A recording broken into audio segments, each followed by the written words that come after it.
문재인 대통령이 광복절 경축사에서 대한민국 노블레스 오블리주의 상징이라고 언급한 안동 임청각이 새롭게 주목받고 있습니다. 멀리서 관광객이 찾아오는가 하면 원형 복원 사업이 본격 추진됩니다.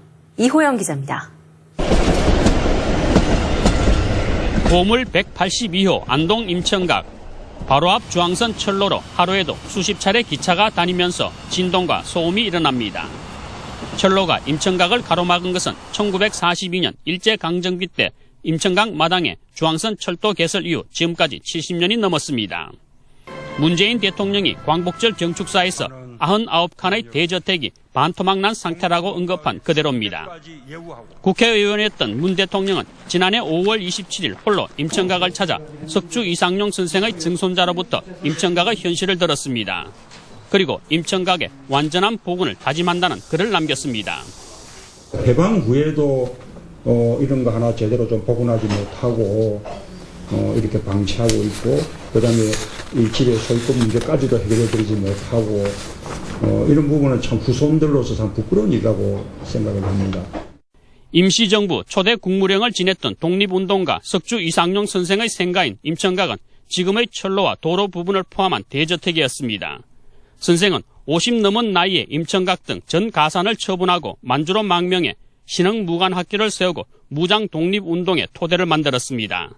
하지만 이 저택은 원형을 잃은 채 무가 건물로 전락했습니다.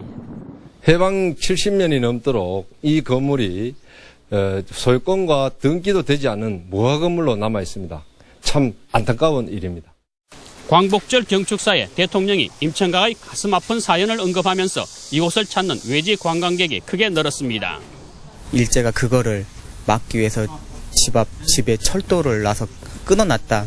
그런 좀 역사적인 아픈 사실을 한번 확인하고 싶어서 찾아보게 됐습니다.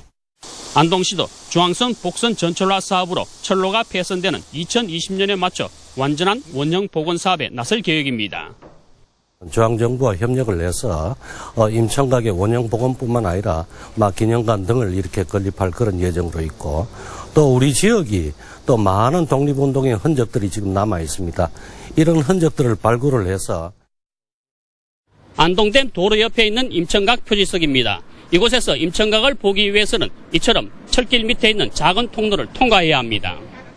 사람이나 자전거, 오토바이 정도 다닐 수 있을 정도로 비좁고 마을 안길 쪽으로 우회해 승용차가 들어갈 수 있게 된 것도 불과 10여 년 전부터입니다.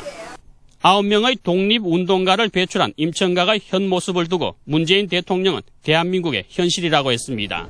MBC 뉴스 이호영입니다.